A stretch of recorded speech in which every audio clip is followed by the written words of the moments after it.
All right, there's a lot of stuff to catch up on. The first pay-per-view I'm going to talk about is the Clash of the Champions. Clash of Champions. This is replacing Night of Champions. Brand new Raw exclusive pay-per-view. And I would say that this is probably the most consistent WWE pay-per-view of the year. I thought each and every match got better as the show went on.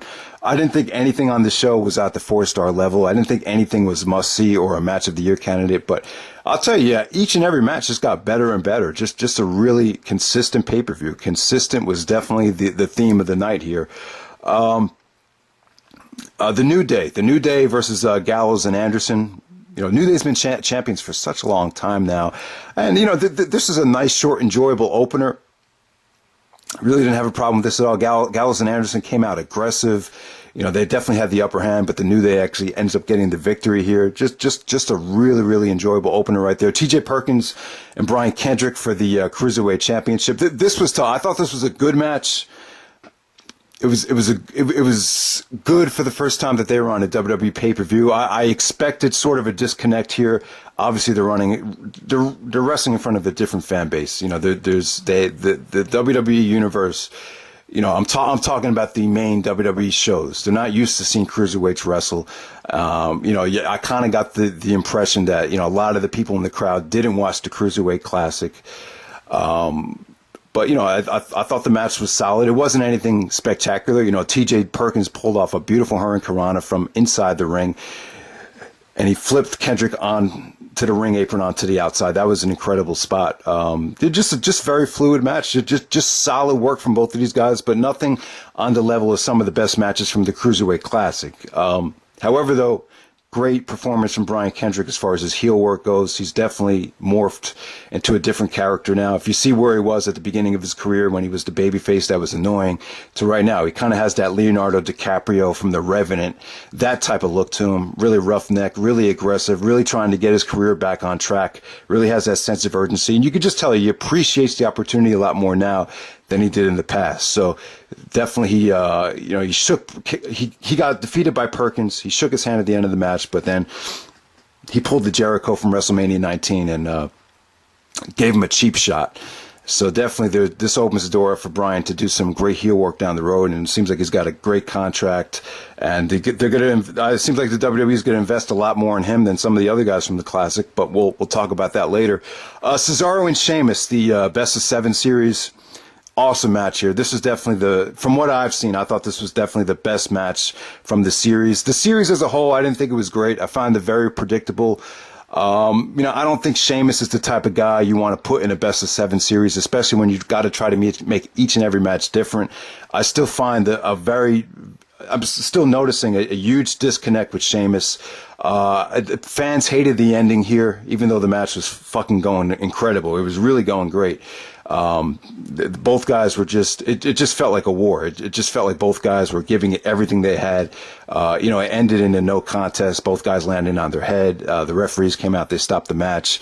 I'm trying to think about if this was the right way to go. I mean, match number 7 for it to end like this. A lot of you're going to see a lot of disappointing fans in the crowd. Everyone that ordered this pay-per-view, I'm sure you were disappointed you didn't get the ending. However, though, trying to think about what Vince McMahon said on Stone Cold's podcast a couple years ago. He always said that Cesaro was missing something. He's an incredible athlete, but there's just something missing about him. And I don't know what it is. And, maybe this type of ending is what, maybe Cesaro needed to find that extra dimension. He came across pissed. He looked like he wanted to destroy everybody because of what the referees did to him. I've never seen Cesaro look so upset. And, maybe this could lead to something special on Raw with him just snapping, and maybe, he could finally find it. So I think that's a positive way of looking at, the way this might have ended. All right, Chris Jericho and Sami Zayn. This is a dream match for me, and the first time these guys ever wrestled on pay-per-view. Obviously, you have the whole thing with Kevin Owens and Jericho being united here, and Sami Zayn being the enemy of both of them. So you had that story there, and Jericho. They told the story of Jericho just being a little bit a step ahead of Sami Zayn because he's a veteran, outsmarting him. I'm sure some people thought Sami Zayn needed the win, but at the same time, Jericho's put so many guys over. You kind of have to continue building Jericho back up after the his victory with AJ Styles at WrestleMania. You want to kind of, continue that momentum that Jericho has. And Jericho's really, from a character standpoint, he's really kind of redefined his career here with his look, the mustache thing, coming out with the scarf. He's coming out with all these catchphrases, the stupid idiot catchphrase, the drinking in man, the dose of Jericho. He's really, from a character standpoint, he's really, he's really changed everything around once again and found just another, dimension. In ring wise, Jericho's getting old, he's getting up there, so he doesn't look as good as he did even a couple years ago. But him and Zayn had a nice back and forth match. Crowd was chanting, "This is awesome." They were really into it, and Jericho wins with the code breaker, but still just a really, really solid match. I can see this going down as an underrated gem in WWE history when it's all said and done. Charlotte, Sasha Banks, and Bayley, the triple threat match for the women's championship. Good. I thought the video package was great. I thought we had a great story going into this. I wouldn't say this is as good as the triple threat match from WrestleMania, but it was close. Charlotte just continues great heel work here. I think it would have felt forced if Sasha or Bayley had won this match. So I think they did the right decision. And, I think Charlotte's really, earning a lot of respect. I think, she's obviously a great heel, but on top of that, she is a great wrestler. I think she's very dislikable though. So I think that's why she's kind of, her wrestling skills have kind of gotten lost in the shuffle or they're not as appreciated as they should be. But just an excellent women's triple threat match there. Just really, really good stuff. Next up, Roman Reigns and Rusev. You just had two bulls going out of here, going back and forth. A lot of booing throughout the whole match, which kind of got annoying. But the crowd was really into Rusev, though. Rusev got a lot of babyface chants, and he seemed to embrace it very nicely. I thought Lana's interference really, really added that sense of urgency to Rusev's character. I really thought this was... just a lot of intensity, just two bulls, just nothing pretty, but just two bulls just going out there and trying to, do everything they could to win the match. And, I'm happy Roman Reigns won the United States Championship. That's probably the best way to keep him. Hopefully this means he's going to be out of the main event picture for at least a while, so that won't feel as forced. There's two different ways of looking at it. You don't want to reward someone for, taking PEDs, but at the same time, if this keeps him out of the world title picture, I think this is what he needs right now. I think his push needs to not feel as forced as it did when he gets pushed back into the title scene again. So there we go. So Kevin Owens and Seth Rollins for the Universal Championship. This is tough to book. This is a rematch from Ring of Honor's Salvation. So this is the last time I saw these two guys go at it one-on-one. To my recollection was back in 2010 in ROH, and that was an awesome main event. This match wasn't quite as good as that. I thought there was some pacing issues here. I thought the match they really tried to work a slow paced match because they were out there for 25 minutes. So you definitely have that going on. The Jericho interference, I wasn't crazy about it, but I definitely understand it. They're trying to build Seth Rollins up as a babyface, with Stephanie McMahon and the whole thing with Triple H going on there. It's very, very debatable about whether Rollins should be a babyface. If anyone thinks it could work, I would say watch Final Battle 2009. I just don't think Rollins is suited to be a babyface. I just don't think it works, especially in today's era. But it seems like that's the direction they're going. He's lost so many pay-per-view matches in a row now. He's really losing momentum. I didn't think the fans were really that behind him either. I thought Owens showed a lot of aggression, a lot of trash talking. Was definitely in his element tonight. I think Vince would have been really impressed by Owens' performance as a heel here. I love the dynamic of having Owens and Jericho as a tag team. There's a lot of ways you could kind of book that as the months go on with, them either turning on each other or them becoming, more of a dominant faction together. And I think Jericho's doing a great job of, putting his endorsement on Kevin Owens. So that's definitely what Jericho needs to do as he gets older, help the younger guys out. But, the match was good. I just thought it was kind of tough for Owens to work a match this long. It's tough because he really hasn't been in the main event scene lately. But I'm glad Kevin Owens is champion. I mean, there was really no other way to go. Finn Balor as a babyface, I think that would have been tough to book from a storyline standpoint. So after him getting hurt, there was really no one else to go. I would have loved to have seen Owens win it, in a more direct way, more one-on-one, more clean, straight up than what happened there. But I think Owens and Triple H have a great relationship. I could see why, Triple H has really endorsed Owens, because Owens is the type of guy that, he loves the business. And, Triple H is, he always said this, even when he was on Tough Enough. He said you could tell a lot about a guy by who he looked up to in this business. And I guarantee you that Owens is one of those guys that could talk with Triple H about, his career, past things that have happened. And I think Triple H could tell that Owens is a guy that really respects the art and is a true fan. So yeah, man, there's this big discussion going on about the ratings right now, and to me, it doesn't matter who the hell the champion is. Ratings are going down in Monday Night Football. I wouldn't look too much into it. If I would say this, imagine how bad the ratings would be right now if Owens wasn't the champion. One of the reasons I'm trying to tune into Raw every week to see the opening segment is because of Kevin Owens. So yeah, Rollins is having a tough time right now. He's lost, a couple pay-per-view matches in a row for the championship, but I'm not so sure if turning Rollins' face would be the best way to go. So overall, I thought this was a better show than Backlash. But still, Backlash definitely had a great double main event. I thought Miz and Ziggler was an excellent match. Definitely one of the best matches the Miz has had. And I like what Miz is doing right now, trying to add some things to his repertoire with the Daniel Bryan stuff, with Bryan trying to, convince him to, kind of change his style a bit. I love that storyline. But at the same time, you kind of wonder what's it really going to lead to, because I don't see any chance in hell of Daniel Bryan wrestling again. And you could kind of thank Chris Benoit for that, but that's another story there. But I thought Miz and Ziggler really had the whole Backlash show. I didn't see the whole show, but it just seems like everything came off much better than people expected. I did see the main event though, AJ Styles and Dean Ambrose. Let me say this about AJ. It's incredible what he's done. TNA champion, IWGP champion, and now the WWE champion. It's the only championship he didn't win was the Ring of Honor title, which is a shame. But yeah, it seems like the one that has the chance to become WWE, TNA, and ROH champion is probably Samoa Joe. He probably has the best chance of that happening, but we'll see. I don't think anyone's ever done that, to win all three championships, all the major, promotions from the United States over the past 15 years.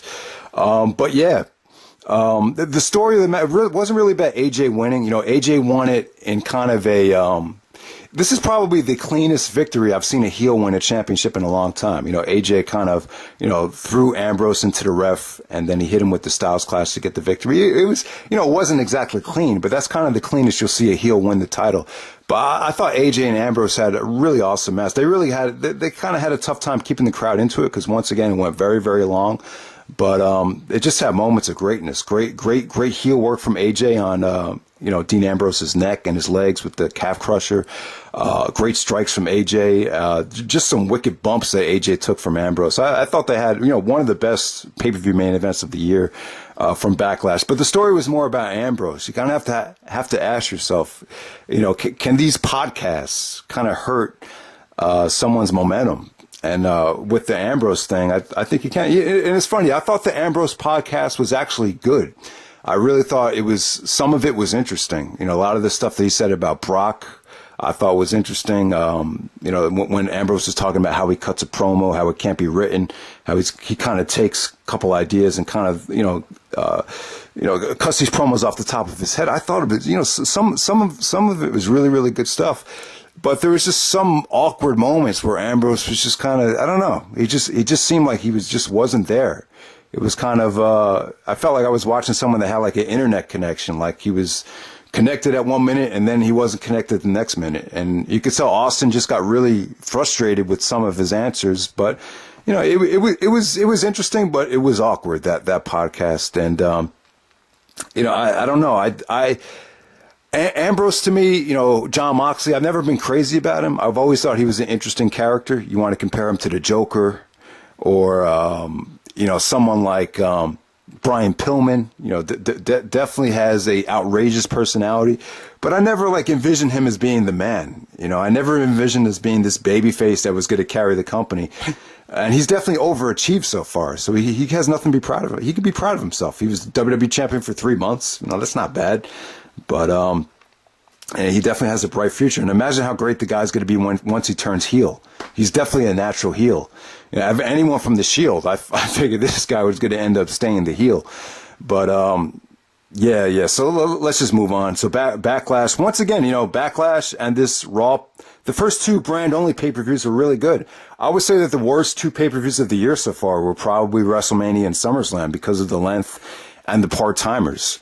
I would even say Fastlane was even better than WrestleMania and SummerSlam. That's just my opinion. But yeah, so far we're off to a great start. And you got to remember, the SmackDown pay-per-views really had a tough time in 2004. They were really some of the worst pay-per-views ever. So I definitely think SmackDown needs some new talent too. I would love to see Roderick Strong and maybe Zack Sabre Jr. and maybe for lucky Akira Tozawa added to the SmackDown roster. Because even though Backlash was good, I still felt like the show as a whole, I wasn't that interested in it. I was only interested in maybe the 2 main matches. But so I would definitely say SmackDown needs some more talent. Raw definitely has. It seems like these Raw pay-per-views were a little bit more stacked on paper.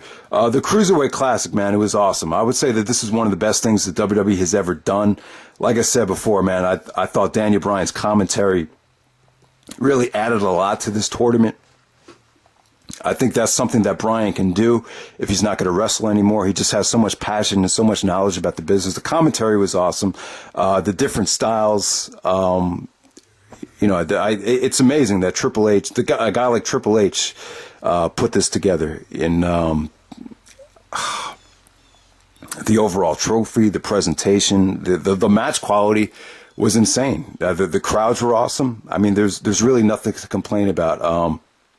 I'm not going to do any ratings. I have to watch some of these matches over again to give you guys ratings. But there's plenty of people on YouTube that have narrowed the list down to maybe top 10 matches of the tournament. I would say that the MVP of the tournament was definitely Kota Ibushi. Ibushi was definitely the MVP.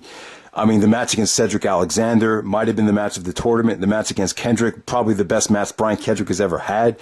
And then the match against TJ Perkins, arguably the match of the tournament without a doubt. So there we go with Kota Ibushi. He'd definitely be my MVP, even though TJ Perkins did win the tournament. I want to talk about Akira Tozawa. Tozawa and Gran Metalic. That was probably one of the best matches Akira Tozawa's had in quite some time. Definitely had definitely reminiscent of his PWG work. And Tozawa, I was disappointed that he didn't advance to the Final Four. I definitely think Tozawa is cut out for the WWE because no one could rock a crowd more than him. But yeah, Gran Metalic definitely had surprisingly made it all the way to the finals, and yeah, definitely he has a bright future. Zack Sabre Jr. had a great tournament. You could tell that Bryan Danielson was in awe of some of the submissions and counters that he pulled off. Love to see Zack Sabre Jr. as part of the WWE family. I don't know. I kind of get the feeling that he's going to, make more money wrestling overseas at this point. But let me know, guys. Let me know any updates on, we saw Kota Ibushi in NXT a few times. But, let me know what's up with Zack Sabre Jr.'s contract situation. Was he offered a contract? Did he turn it down? I'm not really sure. Tajiri, great to see Tajiri again. I love the fact how a lot of these guys are trying to get their careers back on track. It seemed like Brian Kendrick is the one that took advantage of that. He had definitely a great showing in the tournament. TJ Perkins was awesome. The best match Perkins had, besides the Kota match, was probably against Johnny Gargano. Gargano and Tommaso Ciampa had a great opening round match. That was probably the best match in the opening round. And then Gargano and Perkins had I thought, really underrated second round matchup. Lince Dorado and Rich Swann, both those guys had great showings as well throughout the whole tournament. So yeah, this was first class by WWE. I would say that this was, sort of a dream. I mean, really almost too good to be true. TJ Perkins winning, I'm not sure if he, I think TJ Perkins is great. The guy's put in so much time since 1998. He's been wrestling. He's a great relationship with Bryan Danielson. I'm sure that didn't hurt matters here. I would just say that by far the three most talented guys in the tournament were Zack, Akira Tozawa, and Kota Ibushi. Those are the main three guys that I would just do anything and everything to get those guys signed to WWE. But TJ Perkins, it's funny because he really hasn't come close to winning a Battle of Los Angeles. He's kind of been just a guy that's been winning his first round match and then getting eliminated early. So it was kind of surprising to see him win the tournament, but I'm definitely happy for him. I think he's got a lot of work to do as far as his mic skills go, but as far as technique and mat work goes, he has a ton of ability, and definitely looking forward to the cruiserweights on Raw. Definitely think it's going to be an awesome ride. So let's move on to I want to touch on CM Punk before the video is over. UFC 203 against Mikey Gall. Punk actually tapped out and lost the match. The question we have to ask ourselves is, Punk has made it known that he doesn't want to return to the WWE. But then again, he made a point on the podcast with Colt Cabana that he wants to be Brock Lesnar. He wants to be that guy. And I think part of the motivation around this thing is money at the end of the day. So I don't know. I'm kind of... I'm kind of disappointed with Punk and his attitude right now, giving the WWE all these cheap shots about saying how this was the greatest night of his life. And, he's never been happier, stuff like that. So, but we have to ask yourself, how many losses can CM Punk afford? Is the WWE going to offer him a huge contract if he keeps on, losing matches like this? I would say this. I would say that Punk needs to win his third match. I think he can afford another loss, but I think he needs to have a better showing. But I think if he really wants to, get the kind of money he's looking for, I think he's going to have to at least win by his third fight. So yeah, I mean, it wasn't a great experience for him. I saw the highlights of the fight. I would say this about the actual, about CM Punk's preparation and the actual fight. The age difference. He's facing a guy that was only 24 years old. Punk is about to turn 38, so it's almost a 14-year gap. That's really tough. At the same time, you're going up against someone that's younger than you. Probably more experienced. And he was wrestling lightweight. He cut weight for this thing. Punk used to be like 240 pounds, back when he first came into WWE. So he lost an enormous amount of weight. And I remember Kurt Angle saying this when he was training for the Olympics, or even just wrestling in high school. He felt like he always needed to wrestle up. Not to cut weight. He always felt like the guys that were cutting weight were always tired, always dragging. He always felt like he had an advantage because he never cut weight. He always, was always not trying to make weight, but just wrestling in his, appropriate weight class. And I think the combination of Punk, starving himself, him being inexperienced, and him, wrestling or fighting someone that's just younger, quicker, and more experienced. I think those three things. It just kind of made for really made for a tough experience for him. I thought Punk's promo after the fight was good. I thought it was inspiring. And I appreciate the effort. I think it's a wonderful story that he's at least trying to put in the effort. But at the same time, you have to wonder what exactly does he want, and how many losses can he really afford here?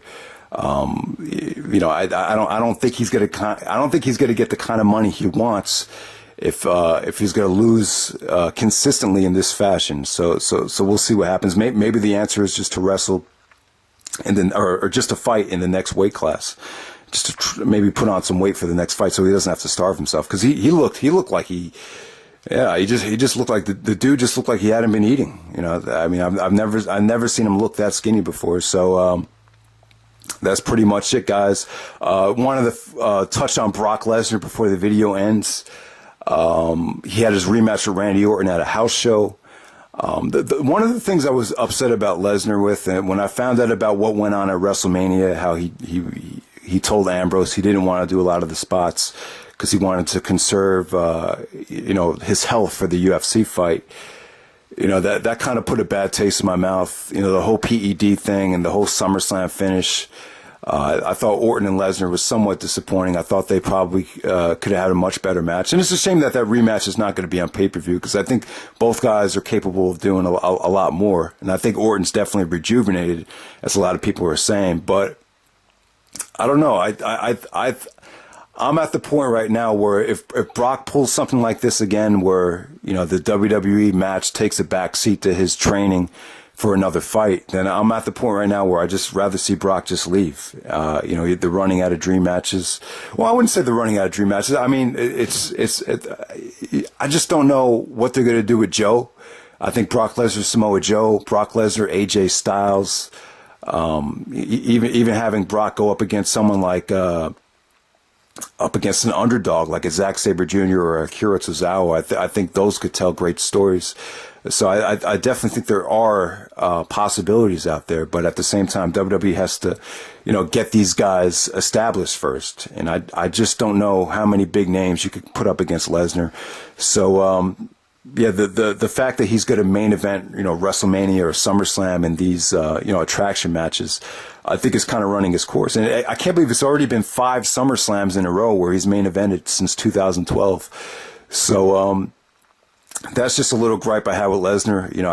He can be amazing. He can, he can come and deliver the goods. But I gotta say that this was definitely Brock's worst year in the WWE. I think it's a real shame because he came off like such a dick, such a heel at SummerSlam, and the fact that he's not going to be on TV until Royal Rumble time. That's I just see that as a wasted opportunity. So that's pretty much it, guys. Let me know what you guys think, and hope you enjoyed the video. Take care.